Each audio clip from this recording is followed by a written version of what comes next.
लिए तो बच्चों आप सभी का स्वागत है हमारे चैप्टर 4 यानी कि कार्बन और उसके यौगिक। यह हमारा है chapter 4 carbon and its compound. और इस चैप्टर के ओडियो को हम समझेंगे। सारे वस्तुनिष्ठ प्रश्न खालिस्तान जोड़ी जो भी इसमें हैं उनको हम क्लियर करेंगे। तो चलिए समझते हैं। पहला प्रश्न आपके सामने है आपकी स्क्रीन पर कि कार्बन का परमाणु क्रमांक है। कार्बन सभी जानते हैं कार्बन क्या होता है। वही सभी 118 तत्व में हमारी आवर्त सारणी में, जैसे कि hydrogen, helium, lithium, beryllium, boron, carbon, nitrogen, ऐसे करके 118 हैं। और इसमें 6वें नंबर पे कौन आता है? 1 2 3 4 5 6 6वें नंबर पे कार्बन आता है। ठीक है ना, 6 यही इसका परमाणु क्रमांक है।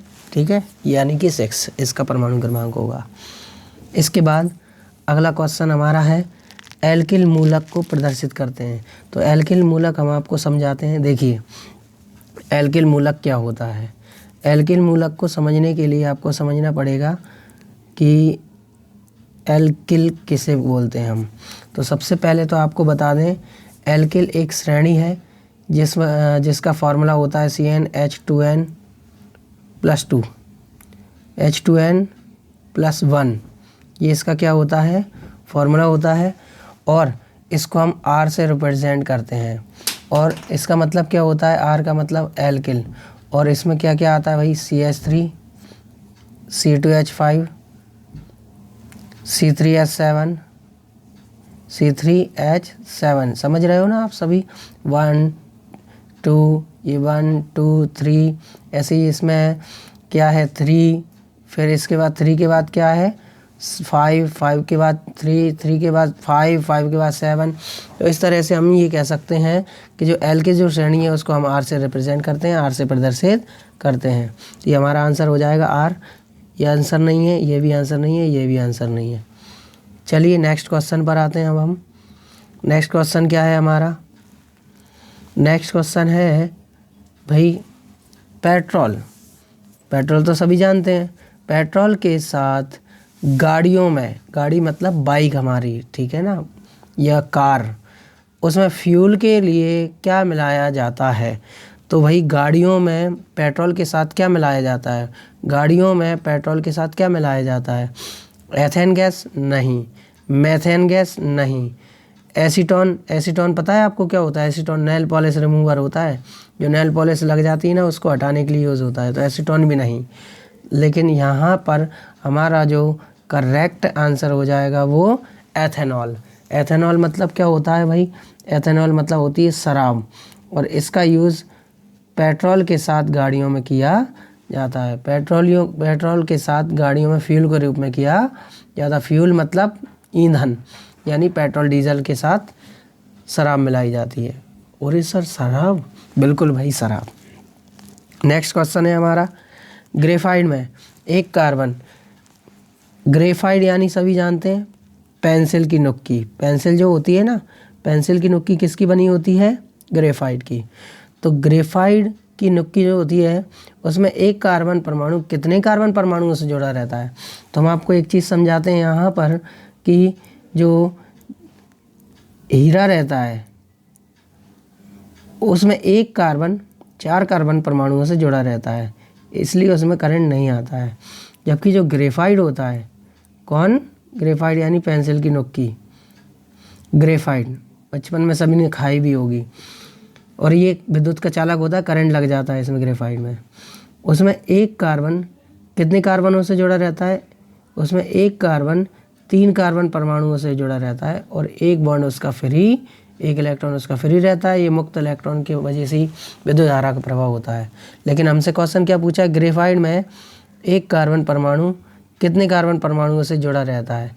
तो भाई इसमें क्या लिखेंगे हम? 5 नहीं, 1 2 3 ही तो हैं। 1 2 और ये 3, 2 भी नहीं है, 4 भी नहीं है, कितना होगा यहाँ पे? 3।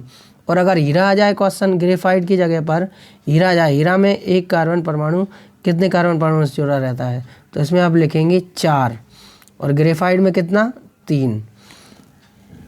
चलिए नेक्स्ट क्वेश्चन पर आते हैं अब हम। नेक्स्ट क्वेश्चन क्या है हमारा? नेक्स्ट क्वेश्चन है हमारा अमोनिया। अमोनिया गैस सभी जानते ही होंगे।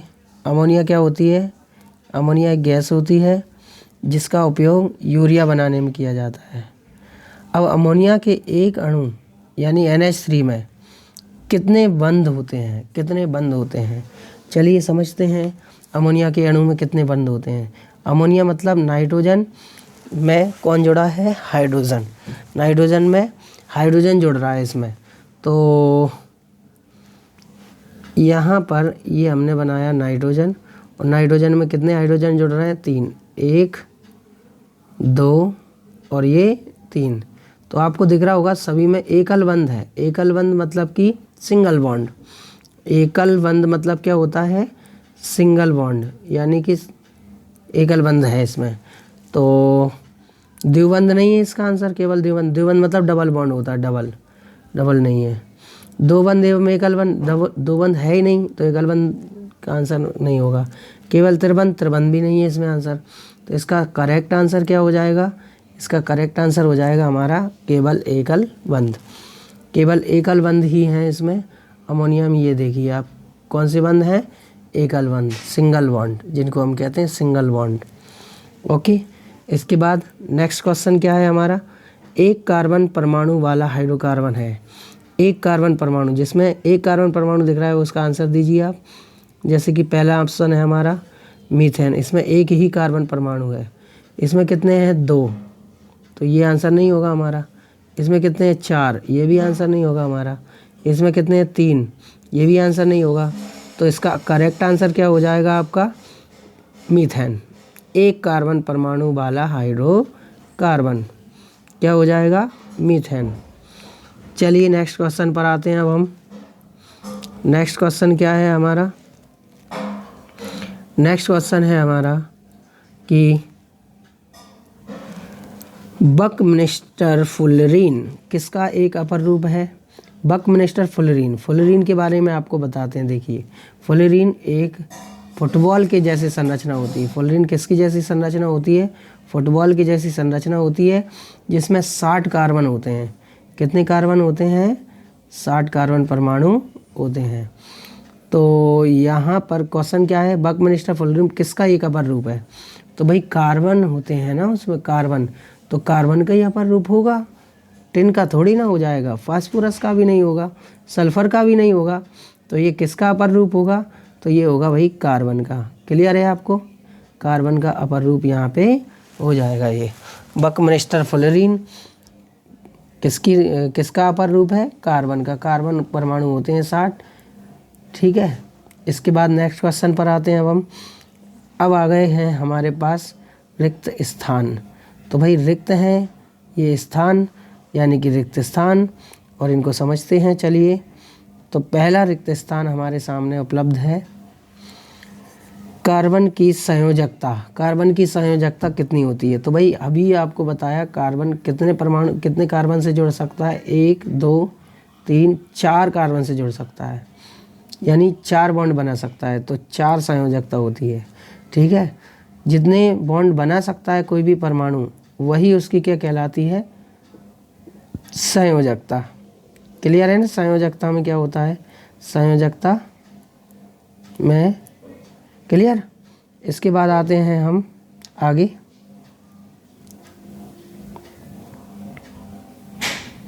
तो नेक्स्ट क्वेश्चन क्या है हमारा? नेक्स्ट क्वेश्चन कार्बन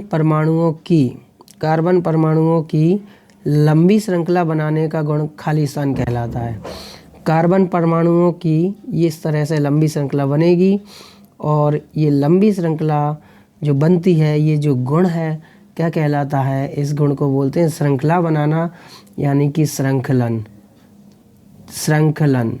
चैनेटेशन भी बोलते हैं इसको, चैन बनाता है ना कार्बन। तो कार्बन परमाणुओं की लंबी श्रृंखला बनाने वाला गुण क्या कहलाता है? श्रृंखलन। तो इस खाली स्थान में हम क्या भरेंगे? श्रृंखलन। पहले खाली स्थान में कितना था? 4, दूसरे में क्या है, श्रृंखलन। ये नीचे आंसर भी दिए हैं 4, सेकंड का क्या है, श्रृंखलन। चलिए नेक्स्ट क्वेश्चन पर आते हैं, आपको दिक्कत ना हो तो नीचे आंसर भी है। नेक्स्ट क्वेश्चन, फर्स्ट हो गया, सेकंड हो गया हमारा। अब आते हैं हम थर्ड क्वेश्चन पर। तो थर्ड क्वेश्चन क्या है हमारा, पेंटेन का आणविक सूत्र। पेंटेन, पेंटेन मतलब कि 5 कार्बन। भाई एक कार्बन को क्या बोलते हैं, मैथ। 2 कार्बन होते हैं तो उसको क्या बोलते हैं, एथ।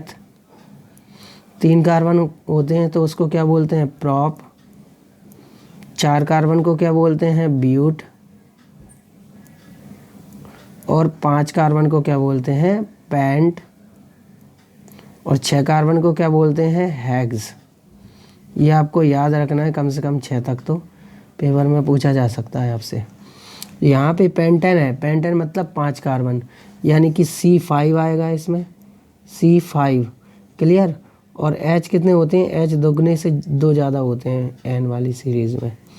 तो H कितने हो जाएंगे, 5 × 2 + 2, दोगुने से 2 ज़्यादा, तो 5 दूनी 10 और 2 12, यानी कि H कितने हो जाएंगे, 12 हो जाएंगे हमारे पास। क्लियर है ये।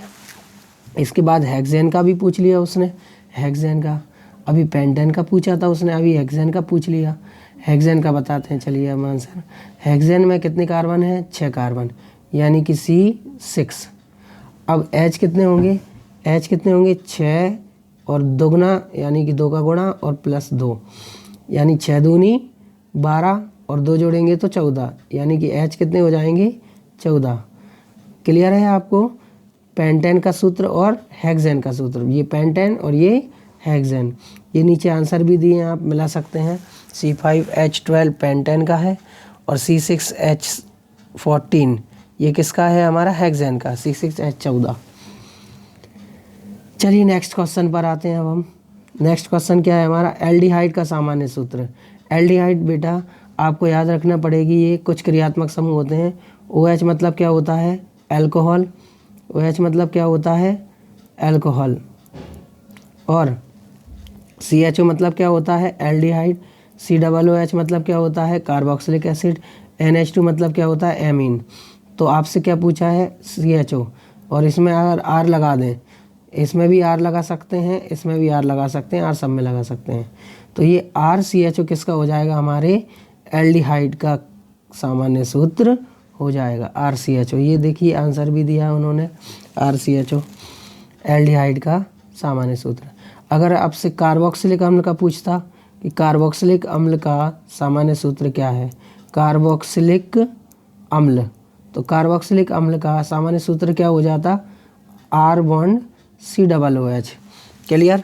ऐसे ही एल्कोहल का पूछता, एल्कोहल का भी बता देते हम, OH। एल्कोहल का क्या हो जाता, OH। चलिए नेक्स्ट क्वेश्चन पर आते हैं अब हम। 6, साबुन। साबुन तो सभी जानते हैं, साबुन कठोर जल, साबुन को जैसे हम थोड़े से खारे पानी में या कठोर जल से क्रिया करवाते हैं, उसमें झाग बनाते हैं क्या, नहीं बनाते, वो फटा दूध सा बन जाता है। नहाने के बाद आपने देखा होगा, फटा दूध सा बन जाता है, बिल्कुल पानी के साथ रह जाता है नहाने के बाद। तो उसमें उपस्थित साबुन कठोर जल में उपस्थित खालिस्तान लवण से अभिक्रिया करता है। तो वो किस लवण से अभिक्रिया करता है कि वो फटा दूध सा बन जाता है, तो भाई वो कैल्शियम और मैग्नीशियम लवण से क्रिया करता है।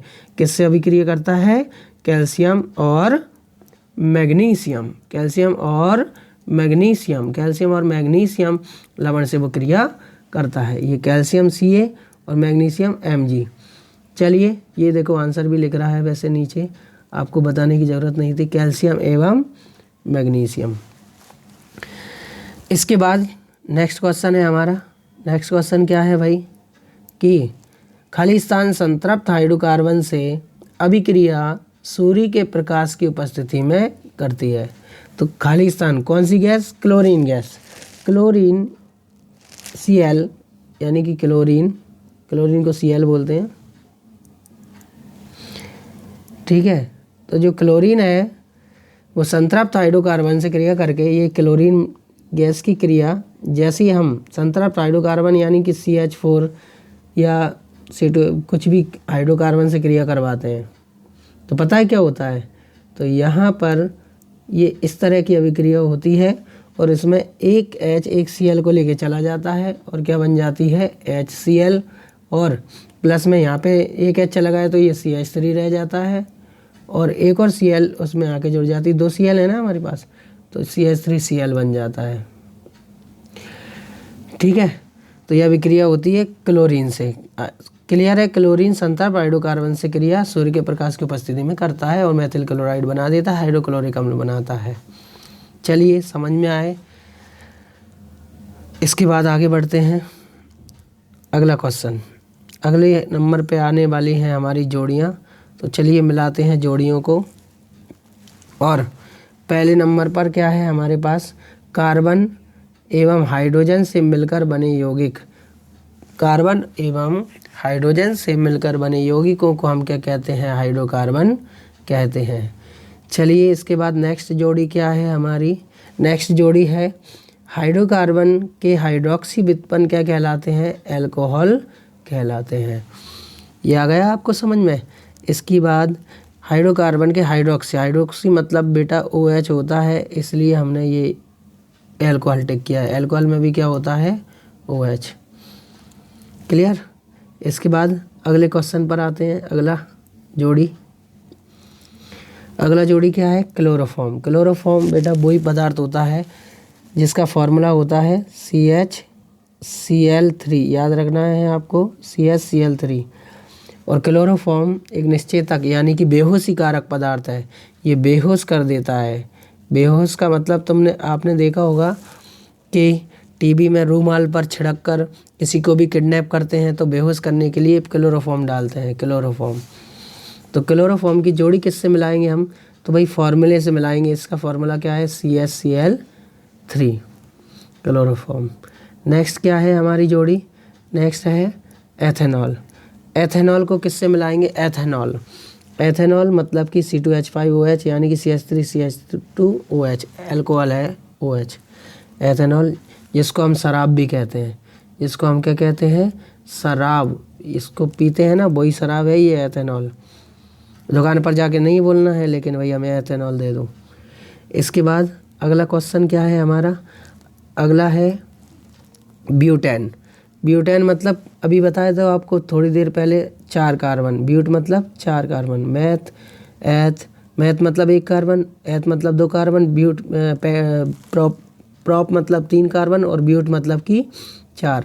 तो C4 और 4 दूनी 8 और 2 10 हो जाएगा, C4H10। यानी किससे मिलाएंगे हम, C4H10 से, ब्यूटेन। ये हमारी LPG गैस भी है, घरों में काम आती है। इसके बाद अगला क्वेश्चन क्या है हमारा, CnH2n+2। CnH2n+2 ये क्या है भाई, ये एल्केन का सामान्य सूत्र है। एल्केन, एल्कीन, एल्काइन सभी जानते हैं, उसी का सामान्य सूत्र है CnH2n+2। इसके बाद अगला क्वेश्चन क्या है हमारा, अगला क्वेश्चन है कार्बोक्सिलिक अम्ल। कार्बोक्सिलिक अम्ल क्या होते हैं, COOH। अभी थोड़ी देर पहले बताया था आपको, COOH को क्या बोलते हैं, कार्बोक्सिलिक अम्ल। चलिए नेक्स्ट क्वेश्चन पर आते हैं अब हम। और ये हमारी जोड़ी ख़त्म हो चुकी हैं। अगला क्वेश्चन क्या है भाई, सत्य असत्य। अगले नंबर पे हमारे पास है सत्य असत्य। और सत्य असत्य में पहला है, आवर्त सारणी में कार्बन दूसरे आवर्त के 14वें समूह में स्थित है। देखिए भाई, आवर्त सारणी में इस तरह से होती है हमारी आवर्त सारणी। आपको छोटी सी में बना के बता देते हैं हम, जिससे कि आपको थोड़ा थोड़ा तो समझ में आ ही जाए। बाकी एक वीडियो अलग से बना देंगे आवर्त सारणी की, ठीक है, उसमें आपको और अच्छे से सभी चीज़ें क्लियर हो जाएंगी। ये हमारे पास आवर्त सारणी है। आवर्त सारणी में ये जो आवर्त हैं, दूसरा आवर्त, ये आवर्त होते हैं भाई इस तरह से, ये पहला आवर्त, ये दूसरा आवर्त। और कौन से समूह में है, 14वें समूह में।